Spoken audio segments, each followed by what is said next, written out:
நாள் நேசிக்கிறவர்கள் எவர்களோ அவர்களை கடிந்து கொண்டு சிட்சிக்கிறேன். ஆகையால் ஜாக்கிரதையாயிரு, ஜாக்கிரதையாக இருந்து மனம் திரும்பு. நான் நேசிக்கிறவர்களை நான் கடிந்து கொள்ளுவேன். தேவனுடைய பகுதி இது. நான் யாரை நேசிக்கிறேனோ அவனை தான் தண்டிப்பேன். யாரை பரலோகத்துக்கு அழைத்து சொல்ல விரும்புகிறோனோ அவனை தான் கண்டிப்பேன், அவனை சிட்சிப்பேன். வேறு யாரை சிட்சிக்க முடியும்? உங்களை தான் சிட்சிக்க முடியும்.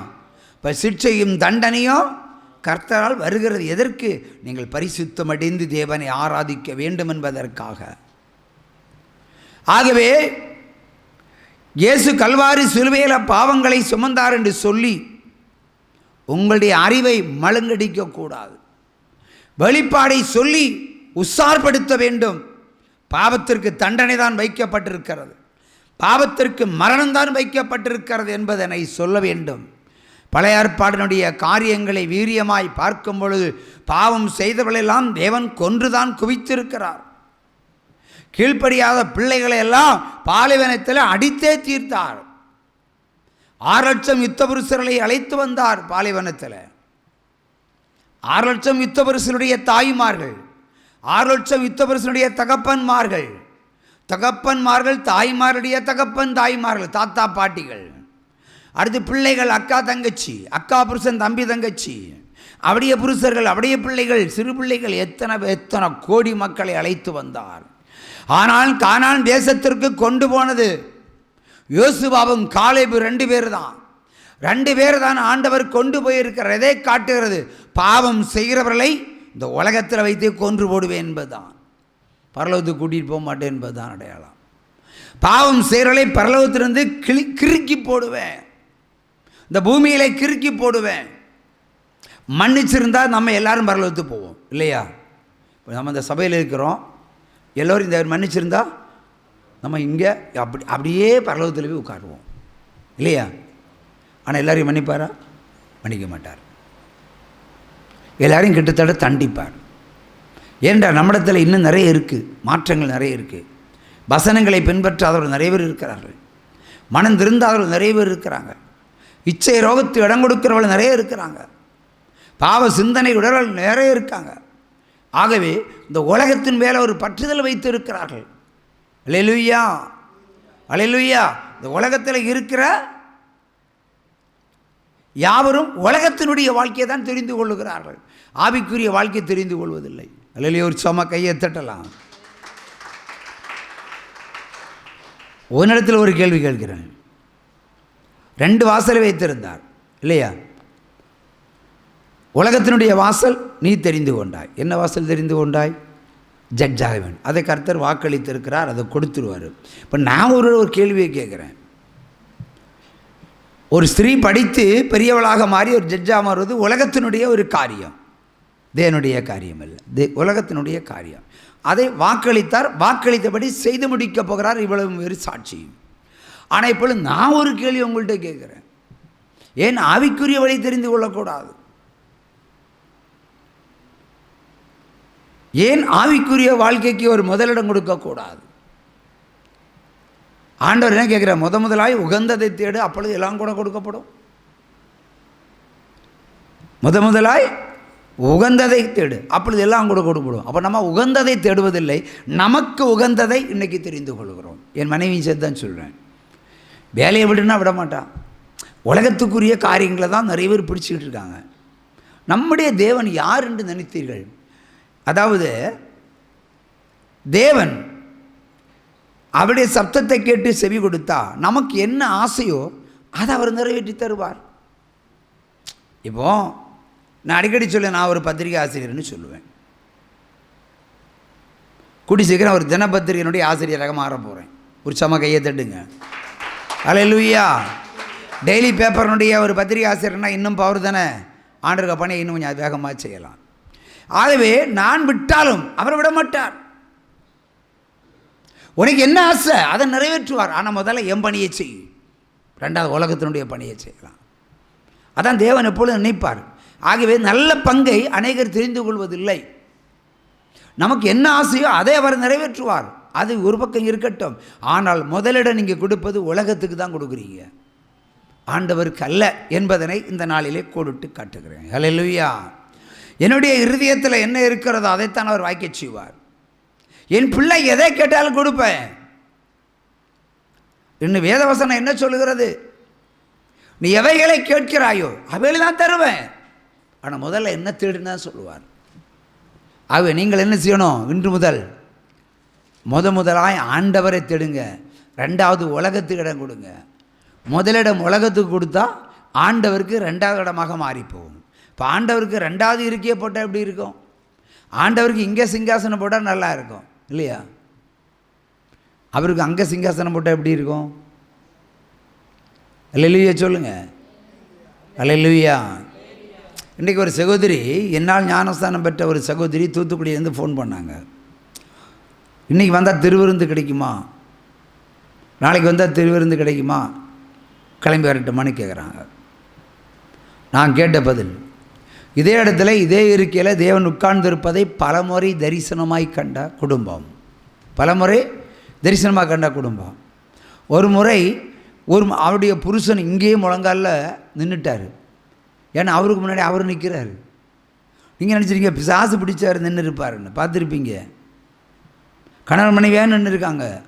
ஏன்னா அவருடைய கண்களுக்கு ஆண்டவர் நின்றார். அவை ஆண்டருக்கு முன்பாக அவர்கள் முழங்கால் படியில் நின்றார்கள். எலும்பும் தோலுமாக இருக்கிறவங்க 5 நிமிஷம் கூட முழங்காலில் நிற்க முடியாது. ஆனாக மீட்டிங் முடியும் வரைக்கும் முழங்காலே நின்றார்கள். ஏன் இவ்வளோ தூரம் நீங்கள்? நாங்கள் ஏசப்பாய்க்கு முன்னாடி நின்னார், உங்கள் முன்னாடி அவர் நின்னார்.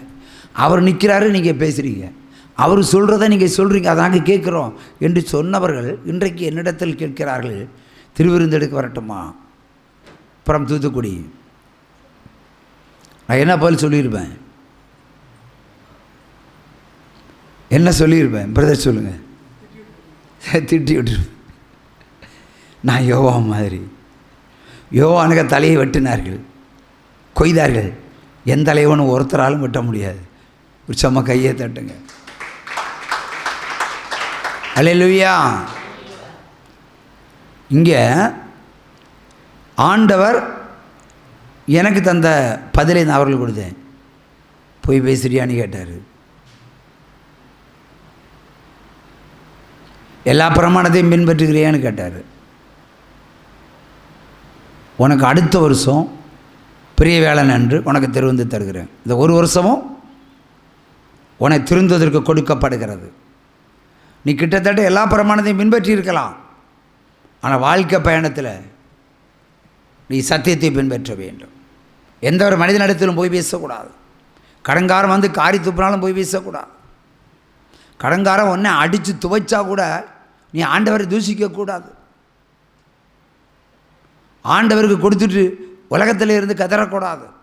ஒரு வருஷம் எல்லா சத்தியத்துக்கும் நீ உட்பட்டால் உனக்கு திருவிருந்து, இல்லை என்றால் நோ விருந்து. ஹோட்டலில் உணவை சாப்பிட்டுக்கோன்னு உற்சம கையை தட்டலாம். வாயை திறந்த அப்பத்தை வைக்கிறதுக்கு இது அந்த கிறிஸ்து சபை அல்ல, ஏசு கிறிஸ்து கட்டின சபை, புதிய எருசலேம். கையை தட்டலாம். இங்கிருந்து ஒருவன் ஞானஸ்தானம் எடுக்க வேண்டுமானாலும் பல வருடங்கள் காத்து கிடக்க வேண்டும். இங்கிருந்து ஒருவன் திருவிருந்தை பெற வேண்டுமானாலும் 10 விடல பல வருடங்கள், பற்பல வருடங்கள் காத்திருக்க வேண்டும். மனம் திருந்தாத எவனுக்கும் திருவிருந்தும் இல்லை, ஞானஸ்தானமும் இல்லை. உற்சமா கையை தட்டலாம். இன்னைக்கு எல்லாரும் கணக்கு சொல்லுவாங்க, யோவான் ஞானஸ்தானம் கொடுத்த போல நாங்கள் நிறைய பேர் ஞானஸ்தானம் கொடுத்து பரலோகத்துக்கு அனுப்பிட்டேன்னு. நான் உலக பிரகாரமாக ஒன்று சொல்லவா? என்ன எல்லாம் ஒரு ஊழியக்காரனான்னு கேட்பீங்க. நான் சொல்லலை. கோடிக்கணக்கான மக்களுக்கு இந்த சபை மக்கள் எல்லாம் ஞானஸ்தானம் கொடுத்துருக்காங்க. நான் இப்போ கேட்குறேன், எத்தனை பேர் பரலோகத்துக்கு போவாங்க இவங்க கொடுத்த ஞானஸ்தானத்தில்? ஞானஸ்தானம் கொடுத்துருந்தா அவங்க பரலோகத்தில் போயிருப்பாங்க. என்னிடத்துலேருந்து ஞானஸ்தானம் வாங்காதவங்க பரலோகத்துக்கு போகிறதும் கிடையாது. உற்சவ கையை தட்டுங்க, யாராக இருந்தாலும் சரி. அல்லேலூயா. நான் பார்த்து தான் ஞானஸ்தானத்தை கொடுப்பேன், யோசித்து தான் கொடுப்பேன். பரலோகத்துக்கு போகிறவங்களுக்கு தான் என் கையால் ஞானஸ்தானம், நரகத்துக்கு போகிறவங்களுக்கு என் கையில் ஞானஸ்தானம் கிடையாது. அப்படி எங்கே இல்லைன்னு ஞானஸ்தானம் எடுத்து பாவம் செய்தா விரட்டி அடிப்பேன். நீ லாட்ஜில் படுத்தாலும் எனக்கு தெரியும், முள்காட்டிலே படுத்தாலும் எனக்கு தெரியும், துரோகம் பண்ணினாலும் எனக்கு தெரியும். கர்த்தர் இந்த சபையில் எப்பொழுதும் விழித்திருக்கிற தேவன். ஹல்லேலூயா. உடனே சொல்லுவார், இந்த ஆடு இங்கே சபையில் வர இந்த ஆடு என்ன தப்பு பண்ணுதுன்னு சொல்லுவார். உடனே ஃபோன் பறக்கும், சொயின்னு உற்சமாக கையை தட்டலாம். ஹல்லேலூயா. இப்போ ஒரு சாட்சி, ஒரு முள்காட்டில் ஒரு விபச்சாரம் பண்ண போனான். திருநெல்வேலி காட்டில் படித்த பொண்ணு, பிஎஸ்சி பிஎட் பட்டதாரி. எங்கிட்டே ஊழியம் செய்து பக்குவப்பட்டு ஞானஸ்தானம் மட்டும் கொடுக்கல, மீதி எல்லாம் வேதவசனத்தின்படி வாழ்ந்து வந்த ஒரு பிள்ளை. அவள் செல்ஃபோனில் என்னுடைய பாட்டை செட் பண்ணி வச்சுருப்பான். என்ன பாட்டு? பாவம் செய்யாதே, சாபம் ஆகாதே, சாத்தானை தேடாதே, சபக்குழிய நாடாதே, அல்லேலூயா நீ பாடு, அதிசய தேவனை நீ நாடு, அல்லேலூயா நீ பாடு, அதிசய தேவனை நீ நாடு, அல்லேலூயா. ஒரு முறை பாளையங்கோட்டை போயிருக்காவா ஜெயிலுகளில். படிக்கிற காலத்தில் பழகின ஒரு ஓல்டு லவ்வரை கண்டுட்டான். ஓல்டு லவ்வரை பார்த்துட்டான். பார்த்ததும் பரவசம், அவனுக்கும் பரவசம், இவளுக்கும் பரவசம். செல்வன் மூலம் காதல் பேச்சுகள் பரவியது. கடைசியில் ஒரு முறை அவன் அழைத்தான். புருஷன் இல்லாத காலம் பார்த்து நேரம் பார்த்து அவன் கொண்டு வந்த காரில் ஏறி போயிட்டான் ஒரு முள்காட்டுக்கு. முள்காடு உள்ளே ரொம்ப தூரம் போயிட்டாங்க. ஏன்னா லாட்ஜுன்னா பயம், போலீஸ் பிடிச்சிருவோம், அந்த பயம். அவனுடைய காட்டுக்குள்ளே போயிட்டாங்க. பகலில் ஆண்டு சொன்னார், ஒரு 12 மணி நேரம் அவளுக்கு ஒரு ஃபோன் போடுன்னு. ஃபோன் போட்டதுமே அந்த பாட்டு பாடிச்சு, பாவம் செய்யாதே, சாபம் ஆகாதே. பாட்டு பாடினதான் உஷாராயிட்டா. ஜேபிஆர் பாஸ்டர் ஃபோன் பண்ணிட்டார், சாகடிச்சிருவார். அப்படியே துண்டை காணும் துணியை காணணும், போடா நாயன்னு சொல்லிட்டு ஓடி வந்துட்டா. உற்சாம கையை தட்டி, பாவம் செய்ய நான் ஓடி போனேன், நீங்கள் ஃபோன் பண்ணிட்டீங்க, அந்த பாட்டு பாடிச்சு, என் கை காலெல்லாம் உதறிச்சு, ஆண்டவர் நடிக்க போகிறாரு. இந்த பயந்து வந்துட்டேன், பிரதான மன்னிச்சிருங்க மன்னிச்சிருங்க மன்னிச்சிருங்க கதறி கதறி அழுதாள். உற்சாம கையை தட்டுங்க. இதான் பாவத்தை தடுக்கிற ஊழியம், சாவை கொடுக்கிற ஊழியம். கையை தட்டி பெற்றுக்கொள்ளுங்க. அல்லேலூயா. அவை பாவம் செய்யக்கூடாத மனிதன், அதுதான் சபைகள். ஆனால் பாவம் செய்யக்கூடிய லைசன்ஸுகளை ஞானஸ்தானம் என்ற பேரில் கொடுக்குறாங்க, தவறு. ஈஸ்டர் பண்டிகையில் பாருங்கள், சண்டே ஆராதனைக்கு எத்தனை பேர் ஞானஸ்தானம் கொடுப்பாங்க? நிறைய பேர் எடுத்துருவாங்க. கேட்டால் வெள்ளையும் சொல்லியுமா போடுவாங்க. அதுக்குன்னு ஞானஸ்தான ட்ரெஸ் எல்லாம் தைச்சிடுவாங்க. ஒரு பரலோகத்திலிருந்து இறங்கி வந்த தேவதை போல் ட்ரெஸ் எல்லாம், வெள்ளை வஸ்திரங்கள், ஸ்திரீகள் எல்லாம் போடுவார்கள். கேட்டால் ஞானஸ்தானம். ஆடு அடிப்பாங்க, கோழி அடிப்பாங்க, மாடு அடிப்பாங்க, விருந்து வைப்பாங்க, 2 வயசு பாயசம் வைப்பாங்க, 2 சம்பரம் வைப்பாங்க, பருப்பு சபை எல்லாம் வச்சுருவாங்க. ஏயா நீ பாவம் செய்து போகிற லைசன்ஸாக இது. நீ பரிசுத்தம் அடைந்து அதை பெற்றுக்கொண்டால் அதை ஆராதிக்கலாம், அதை கொண்டாடலாம்.